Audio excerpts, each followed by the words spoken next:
আপনাকে কেউ একবার ডাকলে আপনি দৌড়াতে দৌড়াতে চলে আসেন। এটা করবেন না, এতে আপনার ভ্যালু কমে যায়। আপনি কিছু মানুষকে প্রয়োজনের থেকেও বেশি ভালোবাসেন, সেজন্য তার কাছে আপনার কোনো মূল্য নেই, ইগনোর করে আপনাকে। আপনি প্রচুর এবং মন খুলে কথা বলেন, সেজন্য আপনাকে সমাজ মূল্য দেয় না। আপনি সবাইকে আপন ভাবেন এবং আপনার মনের ভাবনাগুলোকে তাদের সাথে শেয়ার করেন।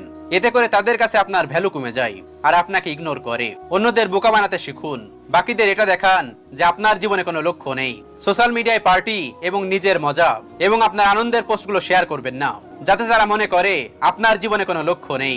কারণ কেউ যদি জানতে পারে আপনার নিজের লক্ষ্য পূরণ করার জন্য আপনি দিনরাত কঠোর পরিশ্রম করছেন, তাহলে অন্যেরা আপনার রাস্তায় কাটা হয়ে দাঁড়াতে পারে। এটা মনে রাখবেন, আপনার বাবা মা ছাড়া কেউ আপনাকে সফল হিসেবে দেখতে চায় না, এমনকি আপনার নিজের প্রাণের বন্ধুও না। আর এটাই সমাজের কঠিন বাস্তবতা।